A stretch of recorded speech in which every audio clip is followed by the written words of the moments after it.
जेव्हा या सिनेमाला दिलं आहे तेव्हा या नावामध्ये खूप अर्थ आहे आणि श्री साई सृष्टी फिल्म्स हा सिनेमा घेऊन येतोय सत्यभामा फॉरगॉटन सागा, जो या सती प्रथेला विरोध करतो.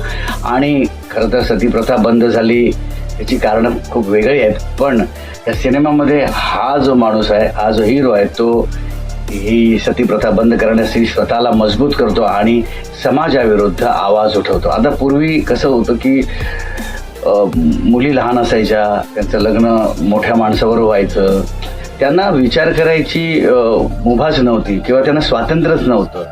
आणि स्वातंत्र्य जरी असलं तरी त्या समाजाने बांधून ठेवलेल्या, आखून ठेवलेल्या चौकटीच्या बाहेर जाऊ शकत नव्हते. आणि अशा वेळेला जर त्या लहान मुलीचा नवरा जर निधन पावला तर त्या मुलीला त्याच्या चितेवर बसून स्वतःला समर्पित करावं लागत असे.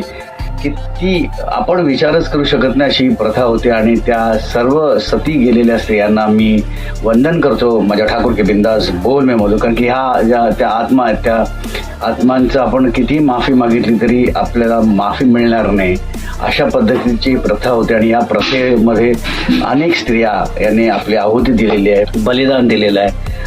केवळ आपलं सौभाग्य आणि सौभाग्यासाठी जगणं हे सगळी पद्धत होती. आणि ही पद्धत बंद झाली, सती प्रथा बंद झाली, एक चांगलीच गोष्ट आहे. पण ही प्रथा कशी होती, काय होती, कशा पद्धतीत ही प्रथा अप्लाय व्हायची, हे सगळं आपल्याला या सिनेमामध्ये बघायला मिळणार आहे.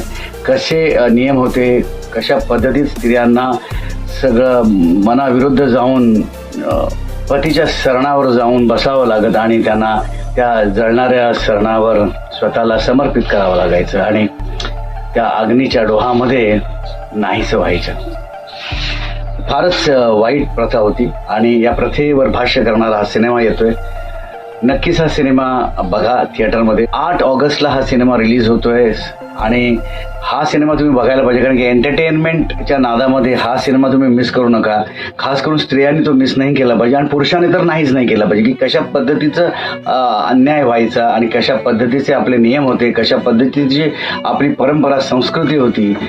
संस्कृती म्हणण्यापेक्षा मी माफी मागतो, याला संस्कृती म्हणणं योग्यच नाही, फारच पद्धत मी म्हणेन. एक नियम होता, एक अत्याचार होता, तो अत्याचार बंद झाला आणि बंद झाल्यामुळे अखंड समस्त स्त्रिया या खरोखरच या सगळ्या प्रथेमधून वाचल्या.